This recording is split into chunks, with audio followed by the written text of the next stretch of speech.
General Hospital spoilers reveal that one of the most emotionally charged and narratively significant developments currently unfolding on General Hospital stems from the heartbreaking real-life confirmation that Tristan Rogers, the beloved actor who has portrayed Robert Scorpio for over 4 decades, is battling late-stage cancer.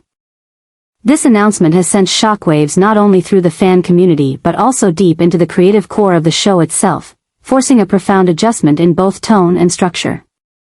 What once may have been long-term plotlines are now being hastily reworked, and what initially seemed like temporary character absences are now being treated as potential endpoints.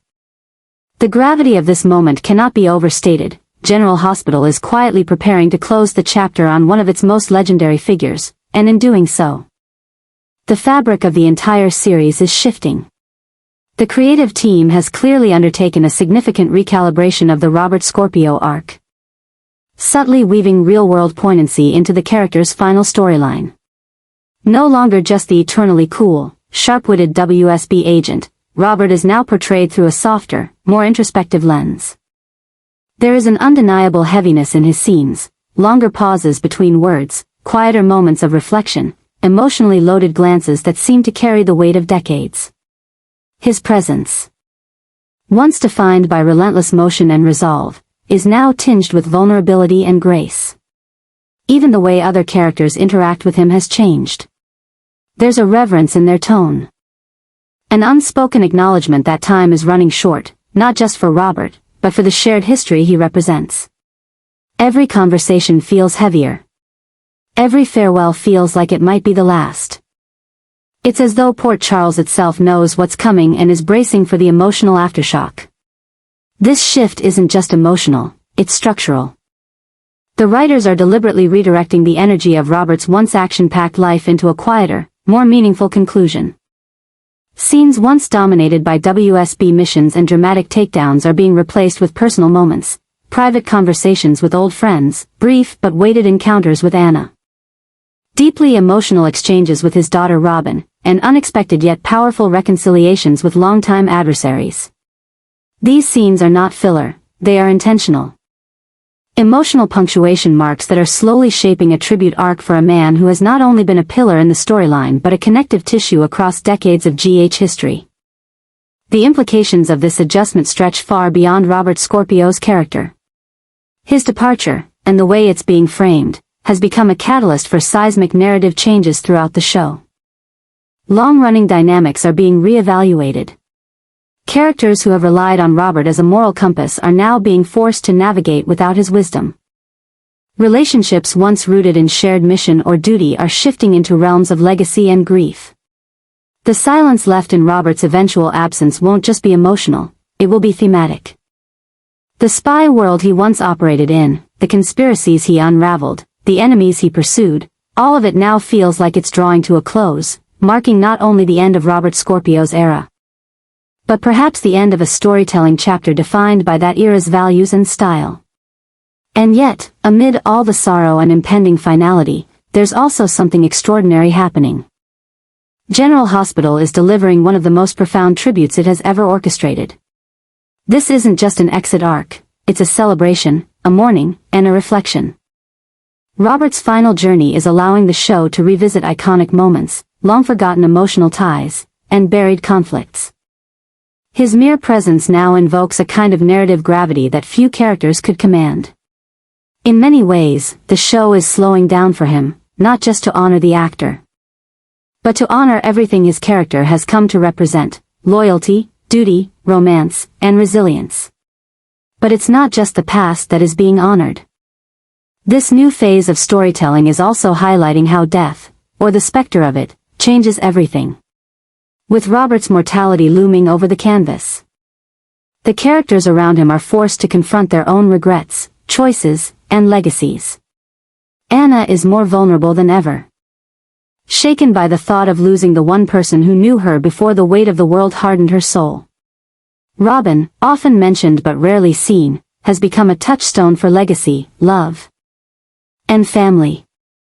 Even figures like Sonny, Mac, and Felicia find themselves pausing in their storylines to reflect on what Robert has meant to them, and what his absence will create in the moral ecosystem of Port Charles. Behind the scenes, The decision to integrate Tristan Rogers' health battle into the character's farewell is both heartbreaking and courageous. Rather than recast or write a sanitized exit, the show is embracing the emotional truth of the moment. And in doing so, General Hospital is offering its audience something rare in daytime drama, a raw, human, deeply felt farewell that blurs the lines between actor and character, fiction and reality. Every episode now feels like a countdown, not just for Robert Scorpio, but for an entire generation of storytelling. With every interaction, we feel the weight of goodbye. This narrative adjustment is not just a storyline, it is an emotional eruption. A disruption of the show's very heartbeat. It proves, once again, how intertwined General Hospital has become with the lives of its viewers. Tristan Rogers is not just an actor. Robert Scorpio is not just a character. They are institutions. And the end of this era, brought upon by real-world illness, has sparked a reckoning within the show, an acknowledgement that even the most legendary can fall, that even the strongest heroes must someday rest. As the final chapters begin to write themselves, as Robert's silhouette grows fainter in the distance, there is no doubt that Port Charles will be forever changed. Some legacies are too large to replace, and some losses too vast to quantify. But what General Hospital is doing now, this elegant, layered, deeply emotional pivot, is more than just a change in storyline. It is a moment of reckoning. A tribute. A storm of emotion that will leave viewers breathless. And above all, it is a reminder that even in the world of fiction, some stories end not because they are forced to, but because they deserve a final bow as grand as the life they captured. This is that bow. And the thunderclap it leaves behind will echo through Port Charles for years to come. Sasha is slowly unraveling, drifting further into emotional disarray as Port Charles becomes less of a home and more of a prison cloaked in memories, regret, and quiet desperation. She walks the same streets, sees the same faces, but nothing feels real anymore, just empty echoes of a life that once offered hope. After everything she's lost, her child, her marriage, her sense of purpose, Sasha now finds herself clinging to the one fragile desire that keeps her moving, the possibility of escape. She wants to leave Port Charles, not to find something new, but to escape everything old. The weight of her past has grown unbearable, and the city that once promised healing has become a daily reminder of wounds that never truly closed. But just as Sasha contemplates her departure, whispers begin to swirl that Robert and Holly, two figures of strength and history, may never return. Their absence, long speculated to be temporary, now looms permanent, sending a ripple of dread through those who knew them best. For Sasha, the implications are far more profound than most realize. Robert and Holly were more than just familiar names in Port Charles. They were constants, quiet pillars of resilience whose presence helped keep the fragile threads of this town together. Their disappearance signals something far more ominous, that even the strongest can vanish without warning, and that the structures that held the town's morality in place are beginning to fracture. This looming sense of abandonment begins to take root in Sasha's psyche, and a new kind of fear emerges, one not born from immediate danger, but from existential erosion. If people like Robert and Holly are truly gone, what's to stop the rest of the town from crumbling? If no one returns, if no one stays, what future is left here? The void left behind becomes symbolic of something greater, a shift in the very essence of Port Charles, a disruption in its emotional architecture. And for Sasha, already spiraling, it confirms a deep, gnawing suspicion, that Port Charles is no longer a place of refuge, but a slow, suffocating descent into isolation. These revelations trigger a cascade of psychological consequences for Sasha.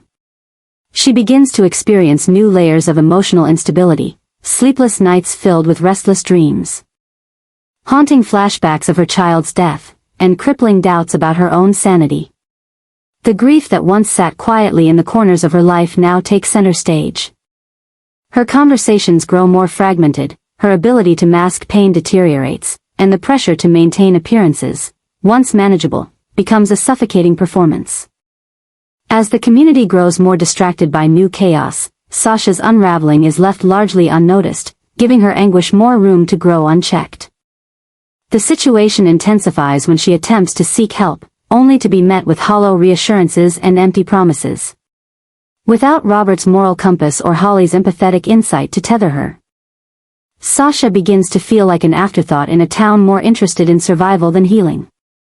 Even those closest to her seem absorbed in their own dramas, blind to the silent storm building within her. Her cries for help become subtle, missed by those too distracted to see them for what they are. This growing emotional rupture is not just personal, it becomes symbolic of a broader change overtaking Port Charles. The city is shifting. The once unshakable foundations are eroding. As legacy characters vanish and support systems collapse, people like Sasha, those already on the edge, are being pushed further into the unknown. The town is no longer a sanctuary. It's becoming a mirror for unspoken trauma, a backdrop for unresolved grief. And as Sasha moves closer to the brink, the decisions she faces grow more dire. Should she stay in a place that continues to consume her piece by piece? Or should she leave, abandoning the last remnants of her identity in hopes of rediscovering herself elsewhere? The answer is complicated by the fact that every time she tries to leave, something pulls her back: memories, guilt, fleeting glimpses of connection. But even those moments are starting to fade, replaced by the overpowering need to escape before she completely disappears within herself. The truth is, Sasha is not just dealing with her own ghosts, she's caught in the crossfire of a much larger transformation. The potential permanent absence of Robert and Holly marks a new era for Port Charles. One that is colder, less grounded, and more unforgiving. As the town shifts its focus, people like Sasha, who exist in the delicate in-between, are at risk of being lost in the shuffle. And unless someone reaches her, unless someone sees through the cracks she can no longer hide, Sasha may join the growing list of names etched into the town's collective grief. Not with fanfare. Not with scandal, but with quiet resignation, a slow fade into the background, just like the town itself seems to be doing. And so, with every day that passes, the pressure builds. Sasha's internal chaos rises like a tide, threatening to swallow her whole. And unless something or someone intervenes, the next tragic loss in Port Charles won't come from violence or betrayal, but from the heartbreak of a woman who simply couldn't hold on any longer. Holly Sutton's return to Port Charles, unaccompanied and visibly shaken, marks the beginning of a haunting new chapter that none in the town could have anticipated. In her hands rests an envelope sealed tightly, bearing the unmistakable handwriting of Robert Scorpio, a man whose legacy, strength, and quiet moral compass have long served as the bedrock for those around him. But this time, he is not at her side. There is no charming grin, no dry wit, no reassuring presence. Only absence, silence, and a letter that speaks louder than any farewell ever could. It is Robert's final will and testament. And with its arrival comes a sudden rupture in the town's fragile stability. For those who have loved him, served beside him, feared him, or depended on him, the realization is unbearable. Robert is truly gone, or at the very least, has accepted a fate so definitive that he entrusted Holly with his last words. And in doing so, he ignites a series of consequences that no one is ready to face. The streets of Port Charles begin to buzz with anxiety as whispers of the will begin to circulate, and Holly, though visibly fatigued from her journey, becomes the unwilling center of a growing storm. Her refusal to immediately disclose the contents creates an atmosphere thick with tension. Why has she returned alone? Where is Robert? Why now? And what, exactly, does the will contain? The mystery surrounding the document morphs into a collective obsession. Suddenly, everyone wants to know what Robert left behind, not just in terms of material possessions, but in secrets, directives, unfinished missions, and unspoken truths. Holly herself is not immune to the pressure. She carries Robert's legacy like a burden, her every step weighed down by the significance of what she knows, what she's seen, and what she's about to reveal. And the town, long reliant on Robert's unshakable presence, begins to unravel under the pressure of uncertainty. For Anna, the impact is immediate and devastating. She clings to hope even as her instincts betray her. The absence of Robert is not just emotional, it's existential. He was the one person who always understood her completely. And now she must brace herself for the possibility that the last piece of her past is truly gone. Mac, stoic and loyal, begins to question the very system he served. Wondering how they let Robert vanish into shadow while they remained behind. Even Robin, from a distance, feels the sting of finality creeping into her life. And it doesn't stop there. The Scorpio name, etched into the soul of Port Charles, begins to flicker with instability. Robert's will is rumored to contain not only inheritances but confessions. Revelations that could shift alliances, resurrect old betrayals, or even shake the very foundations of the WSB. Did Robert expose something before disappearing? Did he name a successor to carry on his work, or did he leave a void, a dangerous absence in the intelligence community that now bleeds into Port Charles? Questions turn into theories. Theories into paranoia, and paranoia into fear. And then comes the emotional fallout. For Sasha Gilmore, already on the edge of emotional collapse. The arrival of the will signals something darker than mere grief. It affirms a pattern of loss that she has come to dread, that the people who matter most disappear. And those left behind must pick up pieces that no longer fit together. Robert's symbolic departure mirrors her own internal struggle to stay grounded in a world that keeps shifting under her feet. She begins to internalize the chaos around her, interpreting Robert's silence as another cosmic confirmation that permanence is an illusion and that love, connection, legacy, none of it lasts. Her spiral intensifies as she watches others grieve while she drowns in numbness. The will, while not intended for her, becomes another trigger.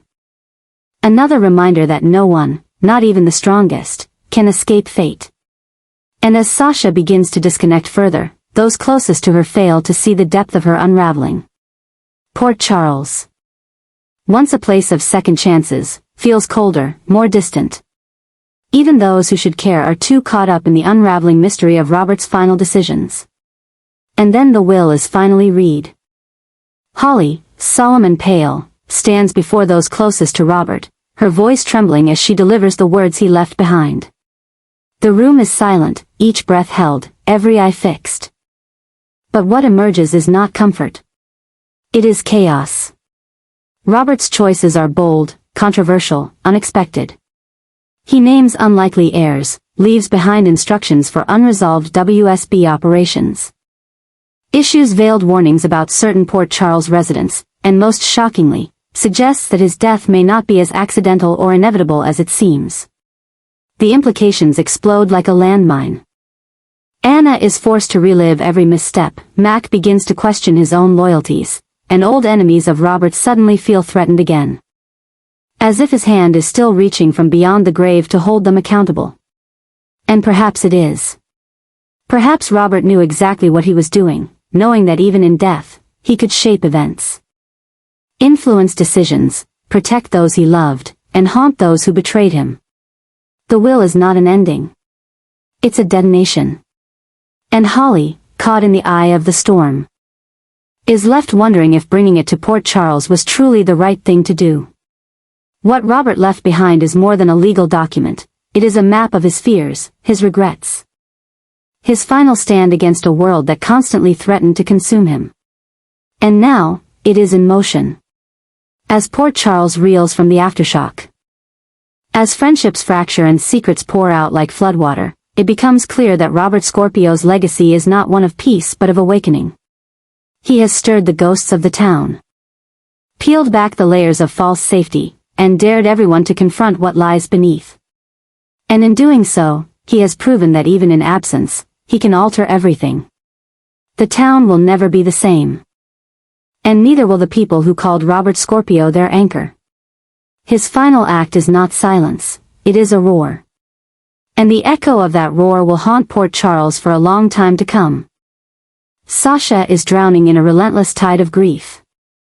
Her world collapsing piece by piece as she grapples with the unbearable loss of a loved one who was the last tether holding her fragile spirit in place. The pain of that absence isn't momentary, it's suffocating, constant, and growing more unmanageable with each passing hour. She wanders through Port Charles like a ghost, her eyes hollow. Her voice distant, and her very soul fractured. The loss has hollowed out her center, and where there was once the faint glimmer of hope, now there is only silence, an echo of what used to be. But even as she mourns, even as she tries to process the sheer weight of yet another loss, the cruel universe refuses to give her a moment of peace. The darkness that surrounds her does not loosen its grip.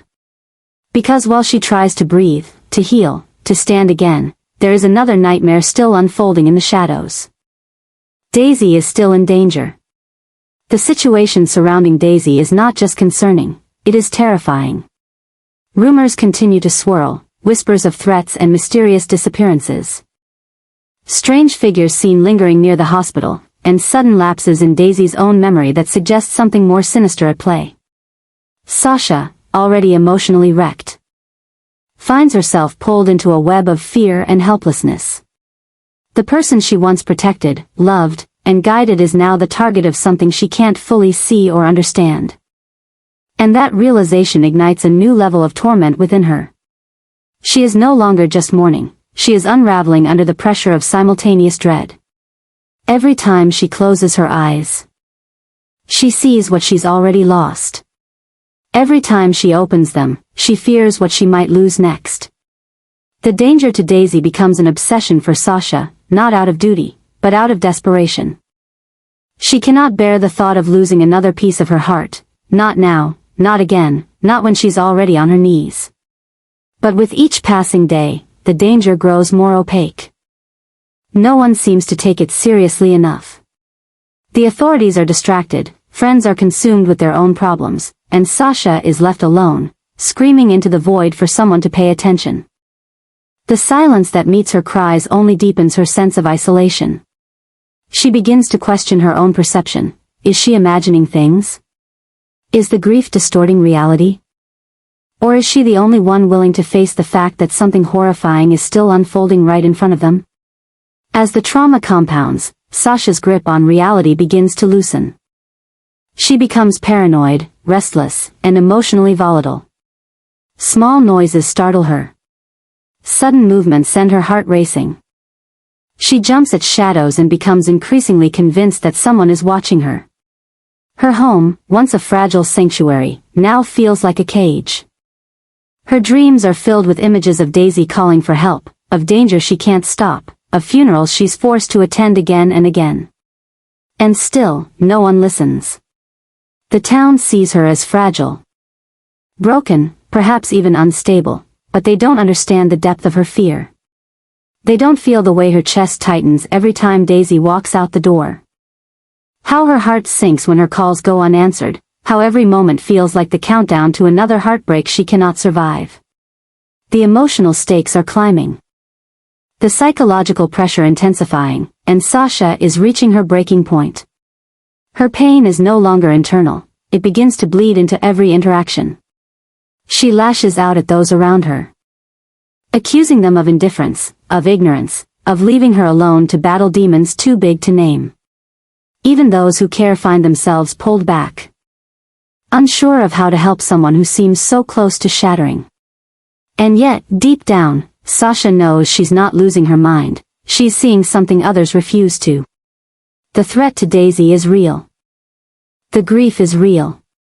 And the town's blindness to both only reinforces her terrifying conclusion, that Port Charles has become a place where pain is ignored until it's too late. Where grief is treated like weakness, and where danger hides behind polite smiles and empty condolences. Each new day brings with it another layer of torment. Another panic attack. Another vision of Daisy in harm's way. Another moment where Sasha feels like she's screaming into a void. And all the while, the town carries on, unaware that one of its most wounded souls is quietly breaking apart.